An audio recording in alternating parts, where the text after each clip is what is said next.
Alors, je te pose une question. Est-ce que toi aussi, tu as besoin de réapprendre à aimer ta féminité? Se réconcilier avec sa féminité, c'est un chemin que beaucoup d'entre nous connaissent parce qu'on ne naît pas toujours en paix avec cette part de nous. On grandit dans une société qui critique nos corps, qui juge nos émotions, qui exige qu'on soit forte, mais jamais trop, sensible, mais jamais faible, jolie, mais pas trop. Alors, à force, on se coupe de notre propre féminité.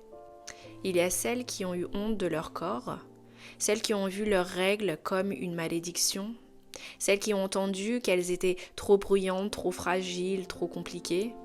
Et puis il y a toutes celles qui, un jour, ont cessé de se reconnaître dans le miroir. Mais la féminité, ce n'est pas un carcan. Ce n'est pas une robe, ni un rouge à lèvres ou un sourire forcé. C'est une énergie, une essence, une manière d'être au monde. C'est cette force douce qui sait accueillir, créer, ressentir. C'est cette lumière qui rayonne quand on s'autorise à être pleinement soi, sans masque et sans excuse.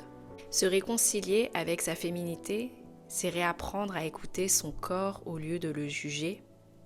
C'est honorer ses cycles, ses besoins et ses limites. C'est comprendre que la sensibilité n'est pas une faiblesse, mais un langage. C'est accepter d'être parfois vulnérable, mais très puissante. Parce que cette féminité, c'est cette dualité. Petit à petit, tu réalises que ta féminité n'a pas besoin de ressembler à celle d'une autre. Elle n'a pas besoin d'entrer dans les cases qu'on t'a imposées. Elle est unique, comme ton histoire, comme ton regard et comme ta voix. Et tu sais quoi ? Le jour où tu commences à te réconcilier avec ta féminité, tu récupères une force immense, une confiance qui n'a rien à voir avec l'orgueil.